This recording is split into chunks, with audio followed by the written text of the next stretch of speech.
오늘은 어버이 주일이기도 해서 우리 가족 사진 좀 한번 보고 그리고 말씀을 전하도록 하겠습니다. 좀 이따가 틀어주세요.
우리 박수합시다.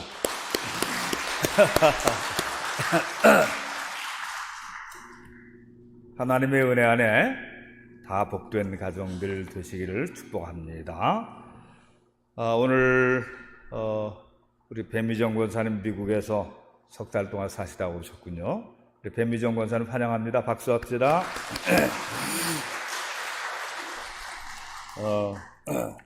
우리 최숙자 권사님이 이 팔 수술하시고 그래도 걸어서 나오시니 얼마나 감사해요. 우리 빨리 낫도록 우리 기도하면서 또 박수합시다. 격려의 박수.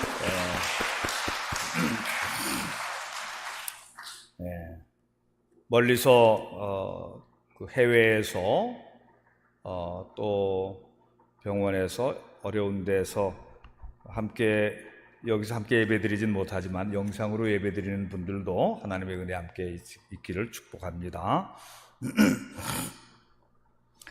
오늘 2023년 5월 14일 어버이 주일에 먼저 옛날 고전 소설, 여러분도 잘 아시는 심청전 이야기 한번 다시 되짚고 넘어가려고 합니다. 심청전은 어린이들에게는 옛날 동화로 소개되었고 또 판소리 심청가로도 내려오고 현대 음악 장르인 뮤지컬로도 공연되었습니다. 흥부전, 춘향전과 함께 조선시대 후기에 많은 독자들에게 사랑받으면서 회자되던 작품인데 소설의 작자는 미상이에요. 근데 황해도 어느 마을에 심학규라고 하는 사람이 살고 있었는데 그는 결혼해서 첫 아이를 낳자마자 그 아내가 젖먹이 딸을 놔두고 병들어서 죽고 맙니다. 그 아이가 심청이에요. 앞을 잘 못 보는 소경이었던 심학규는 어린 딸아이를 업고 다니면서 동네 젊은 엄마들에게 젖동량을 받아가며 키웠습니다.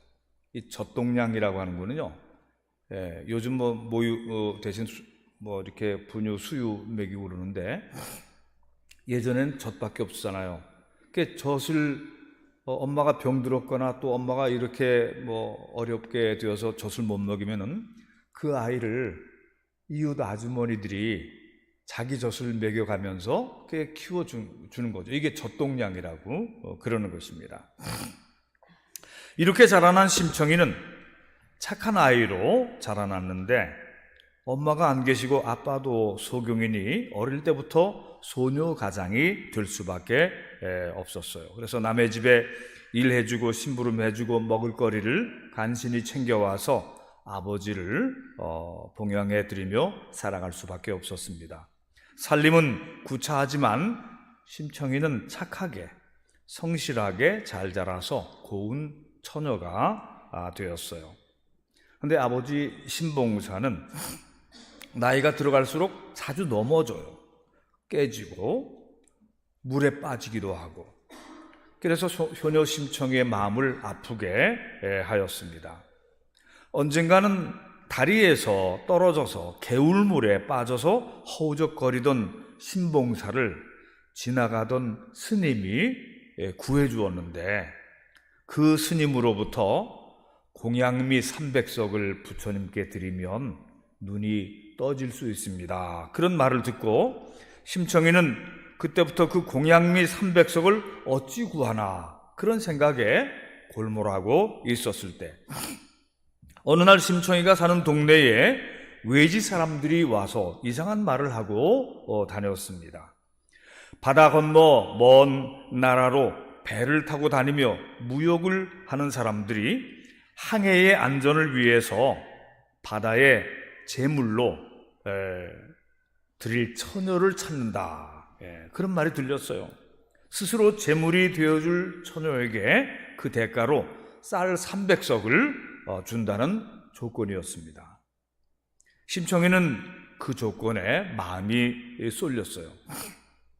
늘 남의 집안일을 해서 근근히 아버지 식사를 차려 드렸는데 내 한 몸 바치면 300석의 쌀이 생기니 그것을 부처님께 공양미로 바쳐서 아버지의 눈이 떠진다면 이보다 더 좋은 일은 없겠다 생각하면서 심청이는 뱃사람들의 제의를 받아들여서 자기가 바다에 제물로 드려지는 대가로 아버지의 이름으로 공양미 300석을 부처님께 드리기로 약속을 한 것입니다.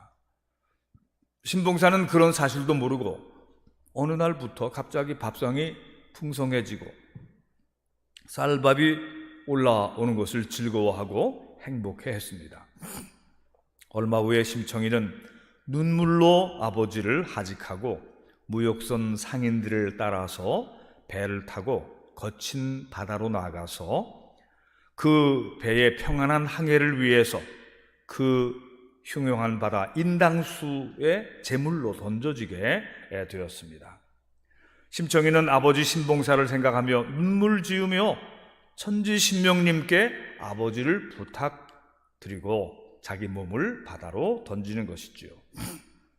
심청이가 던져진 그 바다는 조금 전까지만 해도 배를 뒤집어 풀듯이 거칠게 흉흉하던 그 바다가 기적같이 잔잔해졌어요.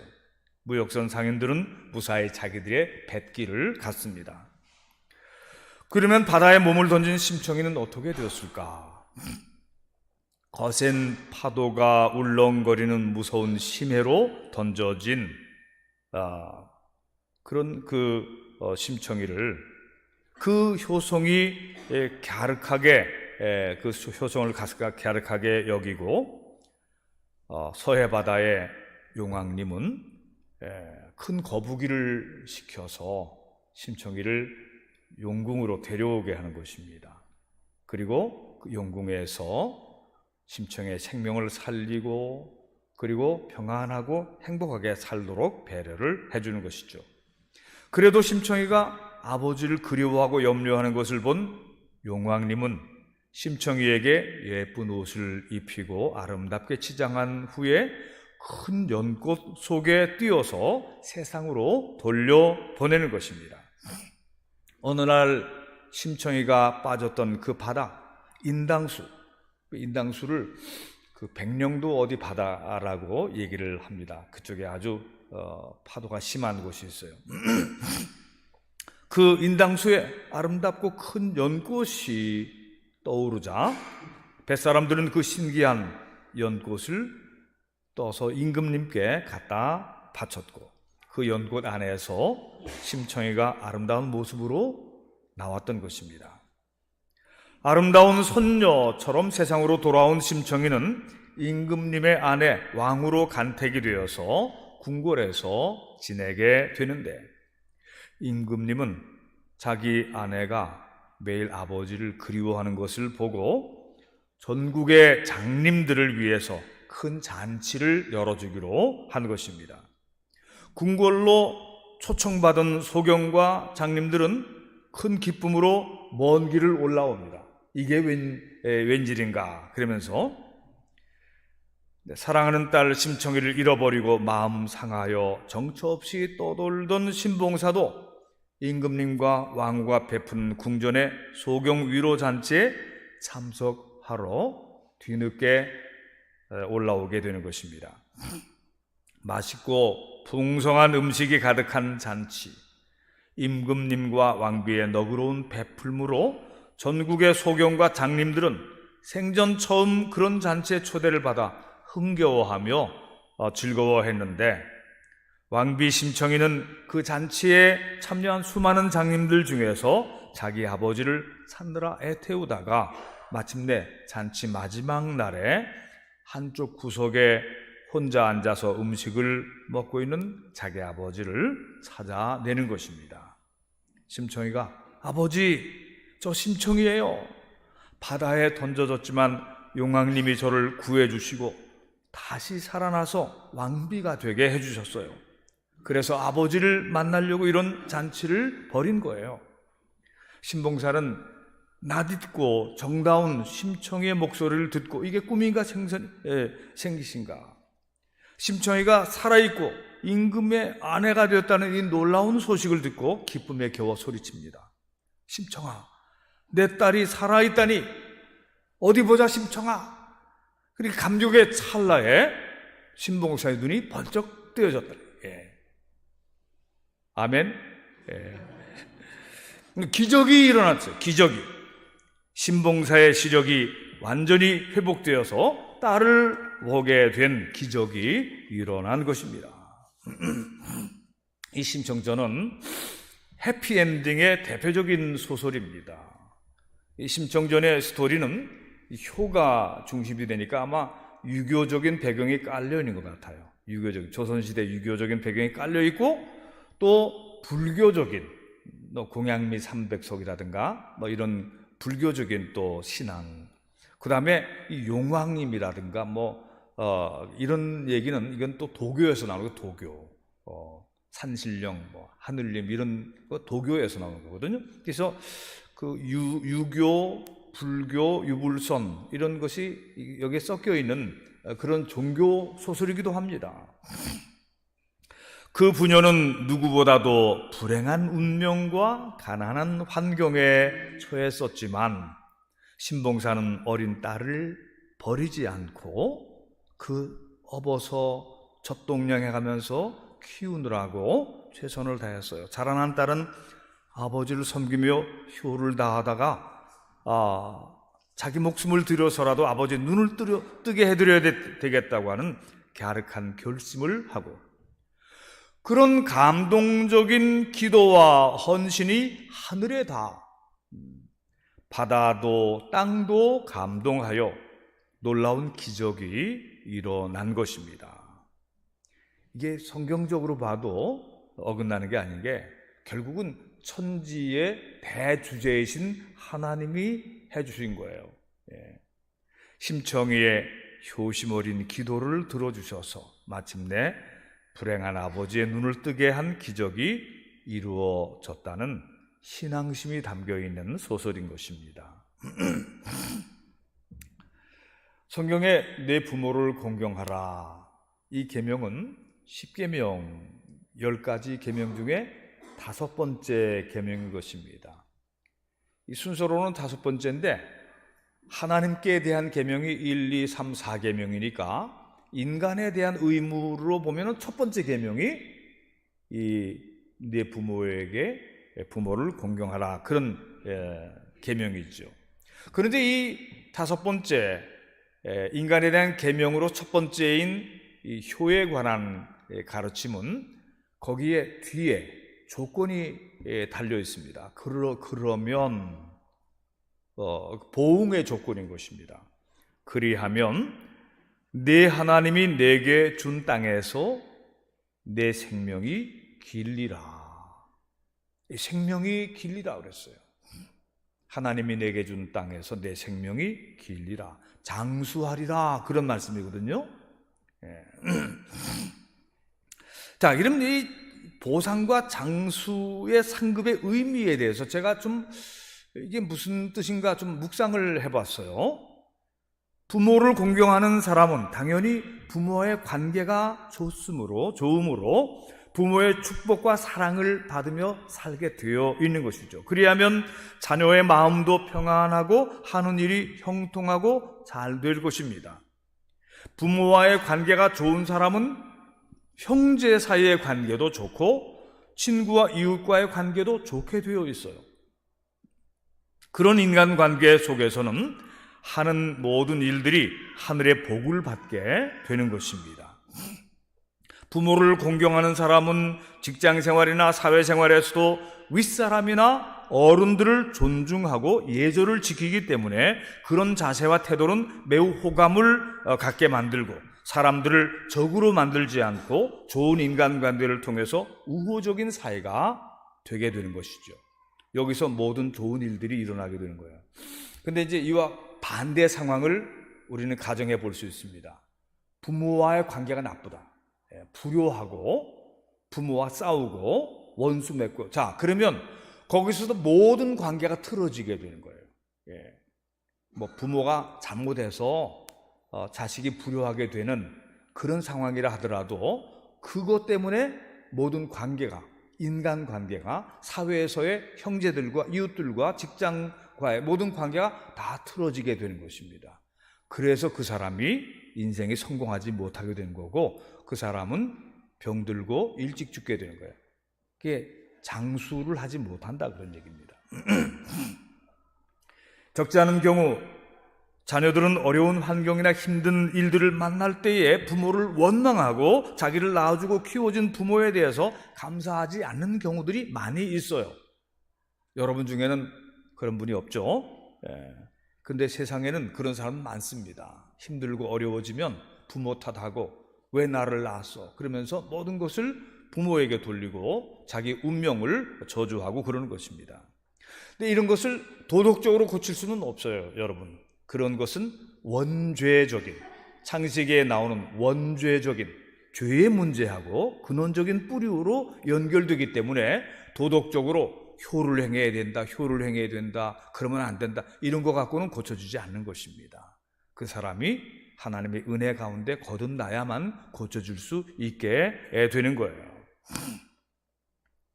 많은 경우에, 거의 대부분의 경우가 부모가 자식을 죄악 중에 임신하고, 이게 성경에 나오는 얘기입니다.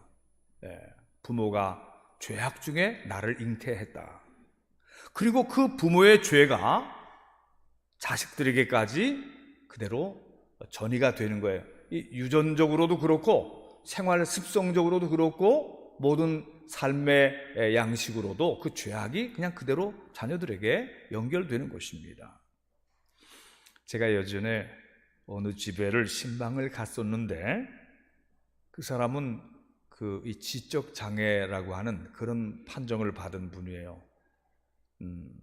그런 부부가 정부의 혜택 속에서 그 연립주택에서 살고 있고 그냥 생활은 어려움이 없더라고요. 여유가 있어요.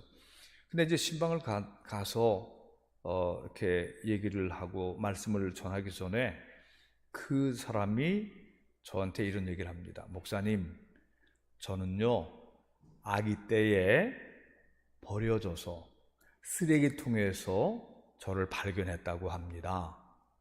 그게 이제 그 사람이 저한테 자기 소개를 하는 거예요. 저는 쓰레기통에서 주워낸 그런 사람입니다. 근데 하나님이 그 그를 누가 쓰레기통에서 건져내서 고아원에다 갖다 줘서 고아원에서 키운 거죠. 그리고 또 우리나라 복지가 좋아서 그 사람이 지금 잘 살 수 있도록 해준 게 얼마나 감사합니까? 그래서 제가 하나님의 은혜와 위로의 말씀을 전해 주었어요. 앞으로도 잘 살 겁니다. 근데 말이죠, 이런 경우처럼 아이를 낳고 난 후에 몰래 버리거나 고아원 앞에 두고 가는 이 딱한 산모들이 꽤 있어요. 근데 그런 아이들은 주로 이 교회가 운영하는 고아원에서 돌보다가 홀트 아동복지회처럼 해외로 입양을 시켜주기도 하는 것입니다. 옛날 고아원은 이 전쟁 고아들로 넘쳤죠.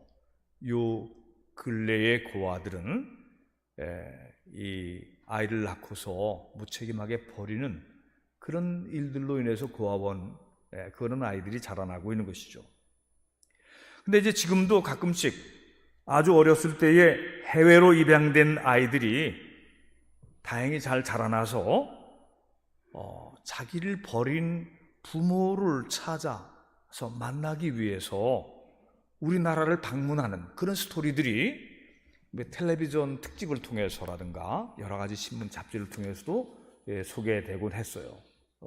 제가 여러 케이스들을 보고 참 마음 아프게 봤어요. 부모는 버렸지만 그 아이는 자라나서 우리 엄마, 우리 아빠가 얼마나 어려운 상황에 처했었으면 나를 고아원에 갖다 맡겼을까? 얼마나 힘들었으면 나를 키우기를 포기했을까? 이런 성숙한 사람이 돼서 부모를 만나. 결국 어떤 사람은 부모 만났어요. 만나고 막 울고 그리고 용서하고 이해하고 그런 장면도 있었습니다. 아주 가끔씩은 말이죠.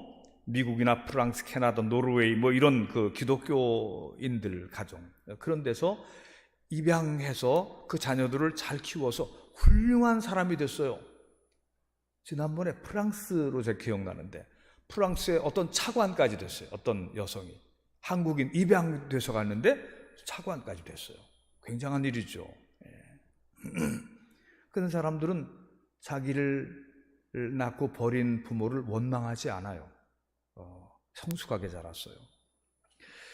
그런데 이제 한편 자기가 낳지도 않은 남의 나라 아기들을 데려다가 자기 친자식처럼 잘 키워준 이 서양의 성숙된 기독교인 가정의 부모 이야기를 들으면 마음에 진심으로 존경심이 생기더라고요. 요즘은 우리나라에도 우리나라 아이들을 왜 해외에다가 자꾸 다 갖다가 아기를 수출하냐. 그래서 우리나라에서 그 아이들을 입양해서 키우는 그런 일들이 또 우리나라에 요즘 많이 생겨나고 있어요. 제 아는 후배 목사 한 분도 입양아 둘을 잘 키우고 있는 걸 제가 보고 있었습니다. 이 진정한 부모 공경이나 효도의 삶은 하나님을 경외하고 의지하는 신앙심에서만 나오게 되어 있는 거예요. 하나님과의 관계가 회복되고 바로 선 사람, 하나님을 공경하고 하나님을 사랑하는 사람이 부모를 공경하고 또 사랑하는 것을 알게 되는 것입니다. 이런 깨어진 관계는 하나님과의 관계 회복을 통해서 되는 것이지 인간관계가 먼저 회복되고 하나님의 관계가 회복되는 게 아니에요. 그래서 신앙적인 회심과 회복, 거듭남이 있어야 모든 문제들이 해결되게 되어 있는 것입니다. 여러분, 예수님은 효자였을까요? 불효자였을까요? 인간적으로 보면 예수님은 좀 효자같이 보이지가 않아요. 왜냐하면 부모를 속썩인 특별히 그 어머니 마리아를 칼에 메어지는 살을 애는 그런 고통을 준 사람이 아들 예수님이잖아요. 예수님의 잉태와 출산은 마태복음이나 누가복음 같은 이 성탄 스토리를 통해서 이미 우리가 잘 알고 있지만 사실 이 성탄 스토리도 말이죠, 약혼한 젊은이 사이에 심각하게 불거진 위기와 불행하게 될 만한 사연이 거기에 들어있는 것입니다. 남자와 동침하지 않았는데도 마리아는 그 태 속에 아기를 키워야만 하는 천사가 성령께서 내 속에 잉태하게 하셨다. 그 하나님의 뜻인 줄 알고 순종하는 거예요. 자기 운명을 순종하는 거예요. 이게 마리아의 큰 믿음인 것입니다. 하나님의 아들이 태 속에 자라고 있었지요. 인간적으로 볼 때에 마리아의 불러온 배를 보면서 이럴 수는 없지, 그러고서는 조용히 파혼을 하려고 했던 요셉에게 또 가브리엘 천사가 와서 두려워하지 말고 내 아내 마리아를 데려와라. 그 태 속에 있는 아기는 하나님의 아들이다. 이건 이 천사의 말씀을 믿고 순종하여, 여러분, 이 믿음으로 가능한 것이, 믿지 않으면 이것은 말하자면 세상적으로 말하면 완전히 파탄나는 그런 관계 아니겠어요? 믿음으로 요셉은 자기 약혼녀 마리아를 데리고 함께 베들레헴으로 호적하러 왔다가 방이 없어서 여관에 그 마구간에서 아기를 낳았다. 그리고 얼마 안 돼서는 헤롯 왕이 아기 살해 위협을 피해서 애굽까지 피신 갔다가 다시 나사렛으로 돌아와서 아이를 키워서 나사렛 예수가 되었다. 그런 이야기를 우리는 성경을 통해서 듣는 것입니다. 아기 예수는 키가 자라고 지혜와 명철도 함께 자라서 하나님이 보시기에 하나님과 사람들 앞에서 사랑스러워 가시더라 그랬어요. 12살쯤 되었을 때에 소년 예수는 유월절 절기에, 큰 절기에 가족들과 함께 예루살렘의 그 종교 예배 축제에 갔다가 돌아가는 길에, 대가족들이에요. 수십 명씩 대가족들이, 가족들, 사촌들, 팔촌들, 동네 사람들 다 함께 갔다가 내려오는 길에 하룻길을 내려오다가 보니까 아이 예수, 소년 예수가 없는 거예요. 친척들 다 수소문해도 예수가 없는 거예요. 그래서 요셉과 마리아는 황당해서 다시 오던 길을 거슬러서 예루살렘으로 다시 올라갑니다. 이틀날, 둘째 날 돼서 성전에서 이 소년 예수를 찾게 되는데, 거기서 뭐하고 계셨느냐?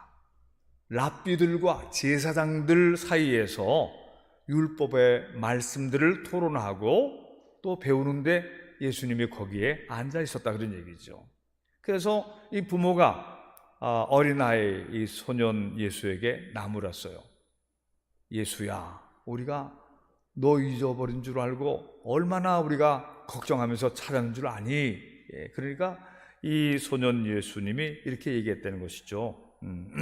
제가 제 아버지 집에 있어야 할 줄을 모르셨습니까? 제가 제 아버지 집에 있어야 하는 것이 당연하지 않습니까? 그런 얘기를 했다고 하는 것입니다. 그런데 그리고 나서 그 다음 말씀이 함께, 부모와 함께 내려가서 순종하며 받드셨더라 그랬어요. 그러니까 소년 예수는 그 이후로 나사렛에서 순종하며 부모를 받들고 그렇게 자라났다.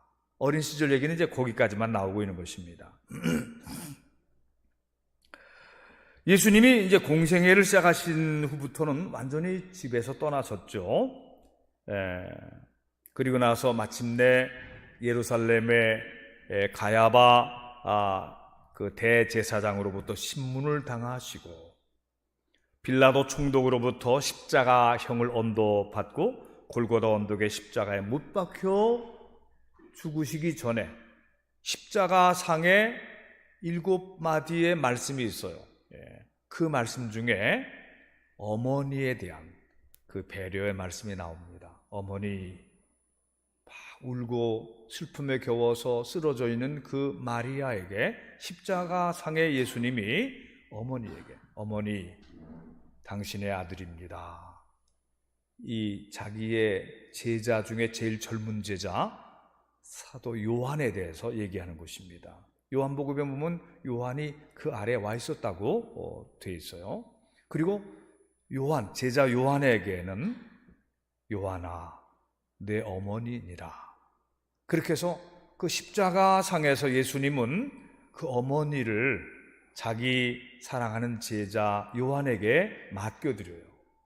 그리고 그 후부터 사도 요한은 제일 오래 산, 핍박당해서 반모섬에 유배도 갔었지만 나중에 풀려나고 제일 오래 산 사도인데, 에베소에서, 소아시아의 에베소라고 하는 큰 도시에서 목회하면서 전도하면서 예수님의 어머니 마리아를 자기 친어머니처럼 끝까지 잘 모셨다.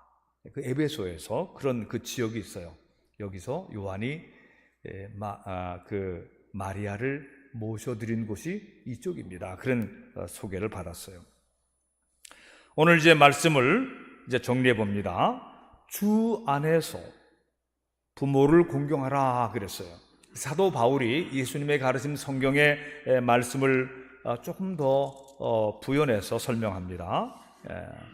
주 안에서 자녀들아, 주 안에서 너희 부모에게 순종하라. 이것이 옳으니라. 그래서 이로써 내가 잘 되고 땅에서 장수하리라 그랬어요. 십계명의 그 제5계명을 조금 더 풀어서 설명한 것이죠.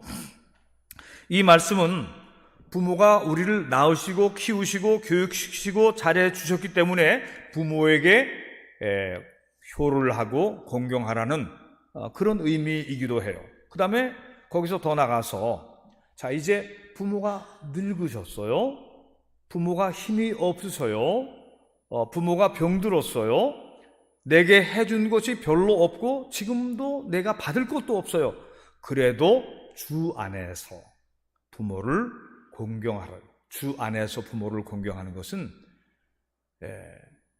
해준 것이 없어도, 받은 것이 별로 없어도, 받을 것이 없어도 주 안에서 부모를 공경하라. 그런 말씀입니다. 세 번째로, 그보다 더 나가서 부모가 나를 낳자마자 버렸어도, 내게 상처를 주었어도, 내게 많은 아픔을 주었어도 그래도 부모를 용서하고 긍휼히 여기고, 얼마나 힘들고 고통스러웠으면 나를 버렸을까. 이건 하나님의 사랑으로, 예수님의 사랑으로 부모를 긍휼히 여기고 하나님의 크신 사랑 안에서 부모를 용서하고 그 부모를 사랑하고 돌봐드려야 한다는 이런 사랑의 가르침이 주 안에서 내 부모를 공경하라, 그런 말씀에 들어있는 말씀이라고 생각이 되는 것입니다.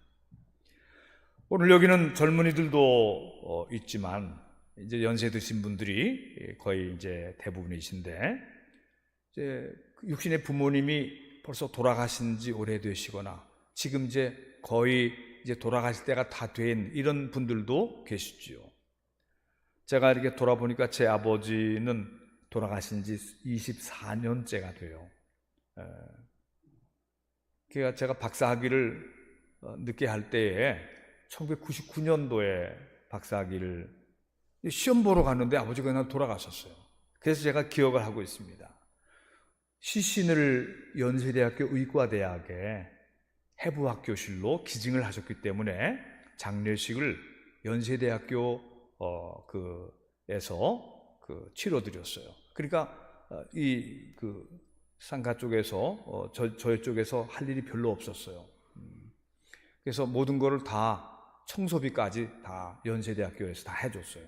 그래서 이제 조의금이 꽤 들어왔는데 그 조의금을 전부 모아서 우리 옥토교회, 그때 성전 부지가 없었어요. 아직 정해지지 않았을 때인데 성전 부지를 사는데 전부 그것을 헌금으로 아버지 이름으로 드렸습니다. 우리 장모님 돌아가셨을 때도 그렇게 했지만 말이죠. 우리 어머니는 3년 전에 돌아가셔서 제가 감독을 딱 그 임기를 끝내는 바로 그 전날 어머니가 돌아가신 거예요. 지금도 부모님 생각하면 제 방에 그 두 분의 얼굴 사진이 있는데 가끔씩 잘해드리지 못한 그런 마음의 죄송함도 있고 또 그분들의 사랑 어려울 때 얼마나 헌신적으로 섬겨주셨고 돌봐주셨나 생각하면서 가끔씩 눈물 날 때가 있어요. 천국에 가신 부모님을 생각하며 감사한 마음을 올려 보냅니다. 그러면서 우리는 이제 우리 자녀들과 우리의 손자녀들에게 더 좋은 부모가 되기 위해 더 좋은 할아버지, 할머니가 되어야 한다는 생각을 가지게 됩니다. 왜? 제가 어릴 때에 참 좋은 어머니, 아버지, 그리고 할머니, 할아버지 사랑을 받으며 자라온 기억이 있기 때문에 그렇습니다. 그래서 이제 정말 좋은 부모는 어떤 부모인가? 자식을 위해서 하나님께 기도하는 부모가 정말 좋은 부모입니다. 동의하시면 아멘? 근데 이제 여러 가지 일을 많이 하는데 자식을 위해서 좋은 음식도 만들고 영양가도 생각하고 좋은 학교도 보내고 자녀를 위해서 미리 보험도 들어두고 또 여러 가지 남겨둘 것도 생각하고 그러는데 그런 것도 중요하기는 하지만 더 중요한 것은 하나님께 기도하는, 자식을 위해서 하나님께 기도하는, 자녀들에게 영적인 양식을 걱정해주는 그런 부모가 필요한 것입니다. 자녀들이 이 험한 세상에서 방황하고 괴로워하고 불안해하고 힘들어할 때에 부모로부터 세속적인 말만 듣는 것이 아니라 하나님의 위로, 그 위로와 또 성령의 격려와 또 하나님의 말씀, 예수 그리스도의 사랑 같은 그런 말씀과 그런 은혜를 받을 수 있어야 되는 것이죠. 부모는 영적인 은혜의 통로가 되어줘야 되는 거예요. 기본적인 의식주 그런 것이 물론 기본적으로 중요한 것이지만 그런 거 더해서 좋은 부모가 되기 위해서는 자식을 위해서 기도하는 부모, 자식을 위해서 하나님께 맡겨드리고 그리고 영적으로 하나님의 축복의 통로가 되어주는 이런 부모가 되어줘야 된다는 거예요. 믿으시면 아멘? 여기가 좀 부족한 부분이 있죠, 사실은. 열심히 살지만 내가 너희를 위해서 얼마나 힘들게 사는 줄 아니? 이렇게 그 말이 옳지만 그러나 자식을 위해서 더 간절히 기도해주는 부모가 필요하다, 그런 말씀인 것입니다. 오늘 2023년 어버이 주일이지요. 행복하고 효성이 있는 감동적인 이야기가 생소하게 들리지 않아요? 지금 심청이 얘기는 오늘 여기서나 여러분들이 이제 한번 들었지. 그런 그 효송이 얘기 들으면 아마 살 돋는다 그럴 거야, 아마 사람들이. 세상이 이상하게 흘러가고 있는 것입니다. 그러므로 이러한 시대일수록 세속적인 물질 유산을 물려주고 또 물려받기를 기대하는 것보다 더 영적이고 썩지 아니할 믿음과 소망과 사랑을 물려주고 또 물려받을 생각을 하는 우리 모든 성도들 되시기를 주님의 이름으로 축원합니다. 기도합시다.